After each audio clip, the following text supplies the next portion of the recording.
With me today is Jason Furman, Chairman of the White House Council of Economic Advisors. Thanks for being with us today, Dr. Furman. Thanks for having me. Today's jobs number, a mixed bag with a disappointingly low amount of new jobs added. I see that you say we're making progress, that the economy continues to add jobs, but there's work to do. Tell me why this is a positive number.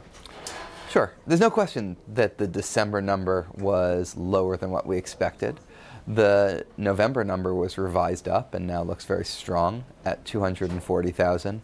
But I try not to look at any 1 month's numbers. In December, there are a lot of strange quirks. We lost 25,000 accountant jobs. We lost a lot of film jobs. We lost a lot of construction jobs. Some of those may be related to weather, strange seasonal factors, or normal volatility. The participation rate is at a 36-year low, signaling that people have no longer have given up looking for work. That must be a worrying factor for you. We've taken a good look at the participation rate. Partly it's coming down just because of demography. As the baby boom ages, people retire. And that was fully expected, and it's playing out as you would have expected. In addition, whenever the unemployment rate is elevated, that's going to manifest itself as some people who temporarily give up looking for jobs or delay their entry into the labor force.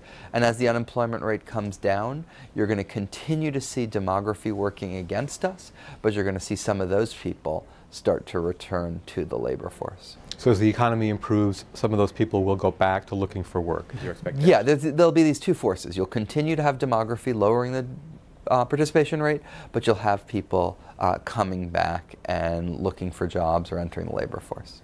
One of the big pushes that the President has highlighted in the new year is the extension of emergency unemployment insurance. Doesn't a lower jobless rate undermine your case for that? It's interesting, Mark, if you take a look at the jobless rate, the short-term unemployment rate, people unemployed 26 weeks or less, is now below where it was during the last economic expansion.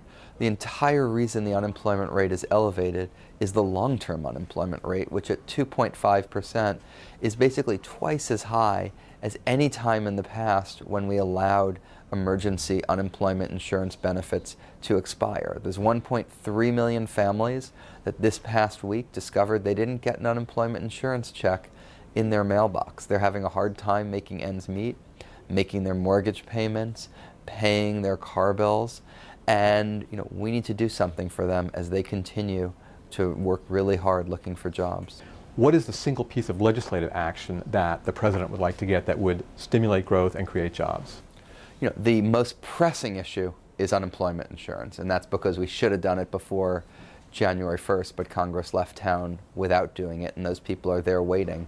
Next week again, they're going to open their mailbox and discover for a second week in a row they don't get their checks. That's not just an issue for those families. That's something that would affect 240,000 jobs across the entire economy just due to the purchasing power of those workers. So that's not the number one economic growth agenda item of all time. It is the number one most pressing and immediate issue right now. Thank you very much. I'm Mark Felsenthal. This is Reuters.